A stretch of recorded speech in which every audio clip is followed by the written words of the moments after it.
இந்த வரலாற்று சிறப்புமிக்க பொதுக்குழு கூட்டத்திற்கு தலைமையேற்று நம்மை வழிநடத்தி கொண்டிருக்கும் தமிழக வெற்றி கழகத்தின் தலைவர் அண்ணன் விஜய் அவர்களே, பொதுச் செயலாளர் அண்ணன் ஆனந்த் அவர்களே, தேர்தல் மேலாண்மை பொதுச் செயலாளர் சகோதரர் ஆதவர்ஜுன் அவர்களே, கொள்கை பரப்பு பொதுச் செயலாளர் சகோதரர் அருண்ராஜ் அவர்களே மற்றும் இங்கே வருகை புரிந்திருக்கும் அனைத்து மாநில மாவட்ட நிர்வாகிகள் மற்றும் செயற்குழு பொதுக்குழு உறுப்பினர்கள் அனைவருக்கும் என்னுடைய முதற்கண் வணக்கத்தை தெரிவித்துக் கொள்கிறேன். நம்ம பொதுச் செயலாளர் பேசிட்டு இருக்கப்ப சொன்னார், நம்மளுடைய கட்சி ஆரம்பித்து 2 வருடம் 7 மாதங்கள் ஆகிவிட்டது என்று. இந்த 2 வருட 7 மாதத்தில் தமிழக மக்கள், அதாவது கோடிக்கணக்கான தமிழக மக்களுக்கு நம்மளுடைய தலைவர் அவர்கள் நம்பிக்கையை விதைத்திருக்கிறார். என்ன நம்பிக்கையான ஒரு மாற்றத்தை வர வேண்டும், இந்த மொத்த சிஸ்டம்ல இப்படி ஒரு புறையோடு கிடக்கிற இந்த சிஸ்டம்ல இருந்து ஒரு மாற்றம் வர வேண்டும் என்ற நம்பிக்கையை விதைத்திருக்கிறார். ஒவ்வொரு நாளும் நம்மளுடைய தமிழக வெற்றி கழகத்தின் நிர்வாகிகள், நம்மளுடைய தலைவர் மற்றும் தலைவரின் உரை, தலைவரின் செயல்பாடுகள் ஒவ்வொன்றையும் தமிழகம் மட்டுமல்ல இந்தியா முழுவதும் உற்று நோக்கி பார்த்து வருகிறார்கள். ஒரு சின்ன உதாரணம் சொல்கிறேன். கடந்த வாரம் 28 பேர் கொண்ட ஒரு நிர்வாக குழுவை தலைவர் அவர்கள் அறிவித்தார். அந்த நிர்வாக குழு கூட்டம் அடுத்த நாள் முடித்துவிட்டு, நம்மளுடைய பொதுச் செயலாளர் தலைமையில் முடித்துவிட்டு மதுரைக்கு தேவர் ஜெயந்திக்காக போயிட்டு இருந்தோம். அப்போ நடுவில் தேநீருக்காக ஒரு இடத்துல நிப்பாடி இருந்தப்போ ஒரு பெரியவர் என்கிட்ட கேட்டார், இப்போ தான் நீங்கள் 28 பேர் கொண்ட கூட்டத்தை முடிச்சிருக்கிறீங்க, என்ன முடிவு எடுத்தீங்கன்னு. மிகப்பெரிய ஒரு அதிர்ச்சியும் ஆச்சரியமாக இருந்தது. ஏன்னா இப்போ நிறைய பேர் பேசுகிறப்ப சொன்னாங்க அரசியல் வழிபடுத்தணும்னு. கிட்டத்தட்ட 80 இல்லை 90% இல்லை 100% தமிழக மக்களை நம்மளுடைய தலைவர் அவர்கள் அரசியல் வழிபடுத்தியிருக்கிறார். ஏன்னா ஒரு கூட்டம் நடந்து 2 மணி நேரத்தில் அந்த கூட்டத்தில் என்ன நடந்துச்சு, 28 பேருன்னு ஒரு நிர்வாக குழுன்னு சொல்லி ஒருவர் என்னிடம் கேட்கிறார் என்றால், இந்த 15, 16, 20 வருஷத்தில் இதான் நான் பார்ப்பது முதல் முறை. இவர் தினமும் திரு ஸ்டாலின் அவர்கள் தினமும் கூட்டம் நடத்திட்டு இருக்கிறார். அறிவாலயத்தில் நடத்துவார், ஏதாவது செக்ரட்டரியேட் நடத்துவார். யாராவது ஒருவர் இங்கே இருக்கிறவங்கள கோடிக்கணக்கான பேர் டிவியில் பார்த்துருக்கேன், யாராவது ஒருத்தருக்கு என்ன கூட்டம் நடத்தினானாவது தெரியுமா? யாருக்கும் எதுக்கு கூடினாரு, என்ன கூட்டம் நடத்துனாங்க? ஏனென்றால் மொத்த மக்களும் இவர்கள் மீது எந்த நம்பிக்கையும் இல்லாமல் இருக்கிறார். ஏன்னா இவர்கள் கூடினாலே ஒன்று அவங்க குடும்பத்தை வளர்க்கறதா இருக்கும், இல்லை இந்த நாட்டை கொள்ளையடிக்கிறதா இருக்கும். இதை ரெண்டதை தவிர இந்த கூட்டத்தை இவங்க நடத்துகிற கூட்டத்துக்கு எந்த பிரயோஜனம் இல்லைன்னு மக்கள், அரசியலை விட்டே ஒதுங்கியிருந்த மக்கள் இன்று ஒவ்வொரு நகர்வையும், தமிழக வெற்றி கழகத்தின் ஒவ்வொரு நகர்வையும் பார்ப்பதற்கு காரணம் அவர்களுக்கு அனைவருக்கும் தலைவர் மீது முழு நம்பிக்கை. 2026 நாம் காப்பாற்றப்படுவோம் என்ற நம்பிக்கை அவர்களுக்கு வந்திருக்கிறது. இந்த தலைவருடைய சுற்றுப்பயணம் எல்லாம் ஒவ்வொரு நாளும் சிறப்பாக சென்று கொண்டிருந்த போதுதான் இந்த கரூர் பெரும் துயரம் நம்ம எல்லாம் வாட்டி வதைத்தது. இதிலிருந்து நம்மளும் சாதாரண இந்த திமுக மாதிரியான இந்த 1.5 லட்சம் பேர் 2009 மறைந்தார்கள். அதிலிருந்து பல பேர் அதில் தான் புதிதாக அரசியல் வந்தவர்கள், நான் உட்பட. அப்போது நடந்த கொடுமையெல்லாம் பார்த்தீங்கன்னா 1.5 லட்சம் பேர் இறந்து கொண்டிருந்தார்கள். அப்போ போய் திமுகவுடைய தலைவர்கள் எல்லாம் டெல்லியில் உட்காந்து அமைச்சரவை பேரம் பேசிட்டு இருந்தாங்க. நாம் ஒன்றும் அந்த மாதிரியான அரசியல்வாதிகள் அல்ல. ஒவ்வொருவரும் இந்த 41 குடும்பங்களை நினைத்து கிட்டத்தட்ட இப்போ இல்லை இன்னும் பல ஆண்டுகள் அவர்களோடு கண்டிப்பாக துணை நிற்போம். நாம் ஒன்றும் திமுகவோ இல்லை மற்ற கட்சியோ இல்லை. அது கண்டிப்பாக நமக்கு ஒரு மீள முடியாத ஒரு துயரம். மற்றபடி இந்த கேஸு இதெல்லாம் ஒன்றுமே இல்லை, இது எல்லாம் எதிர்கொள்வோம், ஒன்றும் பிரச்சனை இல்லை. இந்த 41 பேருடைய மரணம் மட்டும்தான் நம்மை பேரிடியாக தாக்கியது. என்னை பொறுத்தவரை நம் தலைவர் வாழ்நாள் முழுவதும் இதிலிருந்து மீள மாட்டார் என்பதில் கண்டிப்பாக உறுதியாக நிச்சயமாக இருக்கிறோம். ஏனென்றால் மக்களுக்காக வந்த ஒரு தலைவருக்கும் மற்றவர்களுக்கும் உள்ள வித்தியாசம் அதுதான். இந்த திமுகவும் சரி, அவர்களை சுற்றி இருப்பவும் சரி, என்னைக்கும் மக்களுக்கு இல்லை, இந்த தமிழகத்துக்கு இல்லை, எதையுமே இவர்கள் கண்டுகொள்ள மாட்டார். இந்த 1.5 மாதத்தில் நம்ம எல்லாரையும் பார்த்தா பொதுமக்கள் எல்லாம் சொல்லியிருப்பாங்க, பல டிவியில் பார்த்துருப்போம், இந்த சதிகார கும்பல், இந்த சதிகார திமுக கும்பல் இத்தோடு அரசியல் விட்டு விரட்டப்பட வேண்டும் மட்டும் தான் ஒட்டுமொத்த தமிழக மக்களுடைய ஒட்டுமொத்த குரலாக இருக்கு. யாராவது ஒருத்தர் மாற்றி சொல்லியிருக்காங்களா? தமிழகத்தில் எங்கே போனாலும் நம்ம கேட்கக்கூடிய ஒரே வார்த்தை இந்த சதிகார திமுக கும்பல். இந்த கடந்த 1.5 மாதத்தில் நம்ம கேட்குற ஒரே வார்த்தை இந்த சதிகார திமுக கும்பல் இதோட அரசியலை விட்டு ஓடணும்ன்றதான். இவர்கள் இதை மட்டும் இல்லை, தமிழகத்தில் எந்த இயற்கை வளம் எல்லாத்தையும் முடிச்சுட்டாங்க. இந்த நம்மளுடைய தீர்மானத்தில் பார்த்துருப்போம், ராம்சார் நிலம், அதாவது அரிதினும் அரிதான ஒரு இயற்கை பொக்கிஷம். அந்த பொக்கிஷத்தை 2006 திமுக வந்த பிறகுதான் மொத்தமாக அதையெல்லாம் கூறு போட்டு விற்றார்கள். சரி, அப்போ தான் உங்களுக்கு அறிவில்லை, இதெல்லாம் தெரியாது, இது என்னென்ன தெரியாது, ஏதோ தண்ணி போயிட்டுருக்கு, நாங்கள் எடுத்து விற்றுட்டோன்னு சொல்லிட்டீங்க. சரி, பரவாயில்ல.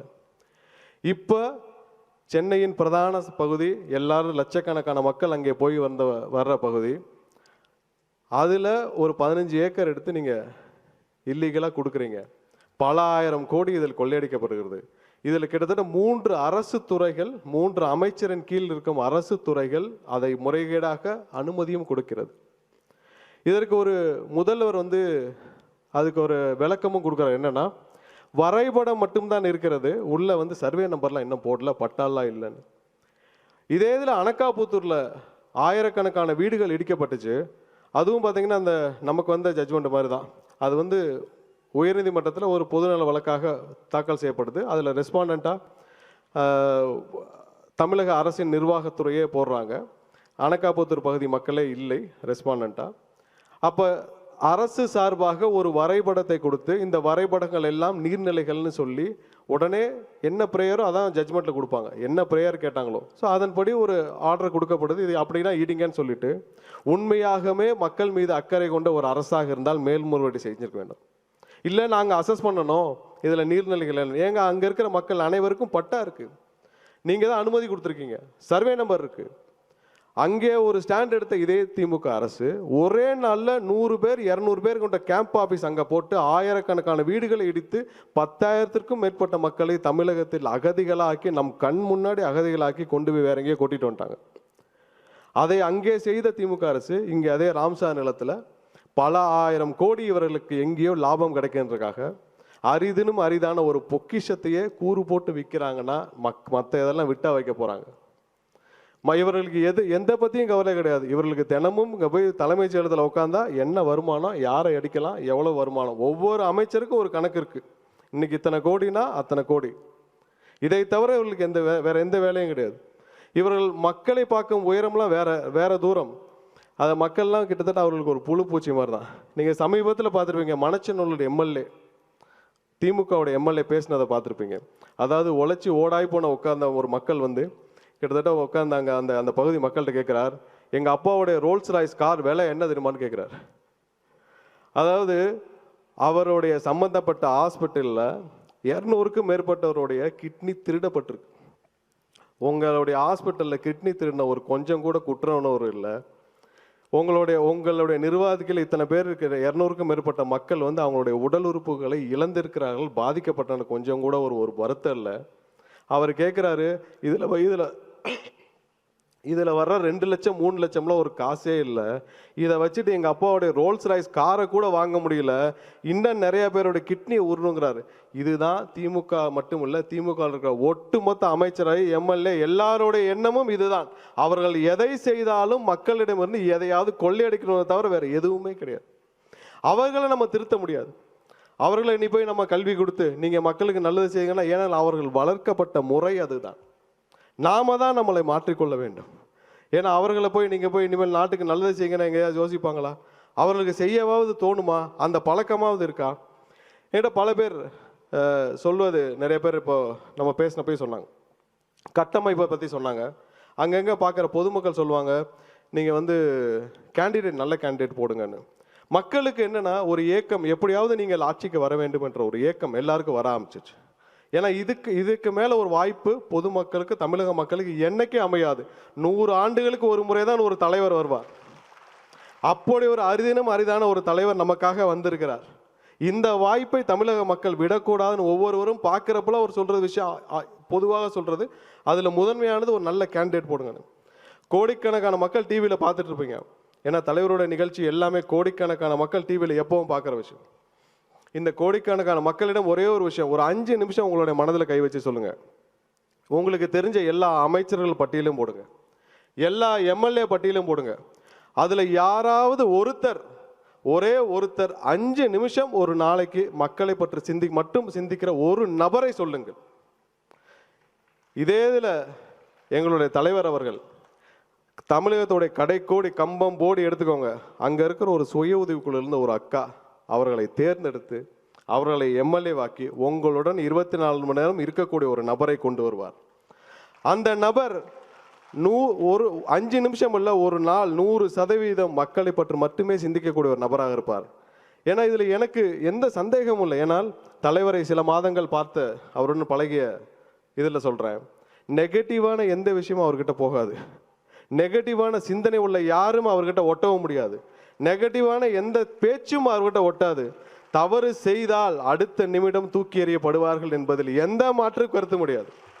அதுல 100% நான் அடிச்சு சொல்றேன், எந்த தவறும் செய்யும் நபரை ஒரு நிமிடம் கூட எம்எல்ஏவல்ல ஒரு கவுன்சிலரை கூட தலைவர் கீழே வச்சிருக்க மாட்டேன்றதை 100% அடிச்சு சொல்றேன். மக்களே, நீங்கள் தான் மாற வேண்டும், உங்களுடைய எண்ணங்கள் தான் மாற வேண்டும். ஏனென்றால் எங்களுடைய கட்சி சார்பாக முழு அளவில் எல்லா தயாரிப்பு பணிகளும் நாங்கள் கொண்டு சென்றிருக்கோம். கட்டமைப்பை பற்றி பேசினாங்க. எந்த கட்சியிலும் கட்டமைப்புலாம் பெருசாக கிடையாது. தமிழக வெற்றி கழகத்தில் நான் பார்த்த அளவு கட்டமைப்பு வேற எந்த கட்சியிலும் கிடையாது. மற்ற கட்சியெல்லாம் நீங்களே போய் அதை பாருங்க. இப்போ எம்எல்ஏ எலெக்ஷனுக்கு நிற்பாங்க, நின்ன பிறகு 5000 ரூபா கொடுத்தா தான் பூத் ஏஜென்ட்டே ரெடி ஆகும். சும்மா பட்டியலாம் இருக்கும். அந்த பட்டியல் எடுத்து பார்த்தீங்கன்னா 5 பேர், 100ல் 5 பேர் கூட கரெக்டாக இருக்காது. எவனுக்கும் பூத் என்னன்னே தெரியாது. ஆனால் நான் கடைசியாக பிஎல்ஏ மீட்டிங் நடந்தப்போ நான் அதில் பார்ட்டிசிபேட் பண்ணேன். அதில் எனக்கு கிடைச்ச மிகப்பெரிய ஒரு இன்ப அதிர்ச்சி என்னென்னா, 7000 பேர் கலந்து கொண்டார்கள். அந்த 7000 பேருக்கும் என்ன பூத்து, எந்த பூத்துக்கு நான் ஏஜென்ட்டு, எந்த பூத்தில் நான் என்ன பண்ணணுன்ற பட்டியலோடு ஒவ்வொருத்தரும் ஞாபகமாக வச்சுருந்தாங்க. இதே நான் பல இடத்துல நான் வந்து பூத் கமிட்டி மீட்டிங் பார்த்துருக்கேன். யாருக்கும் நான் எந்த பூத்துன்னு தெரியாது, எந்த தொகுதின்னு தெரியாது. சும்மா கூட்டு வந்து 50 பேரை வச்சு 100 பேரை வச்சு நடத்திட்டா அது கட்டமைப்பு கிடையாது.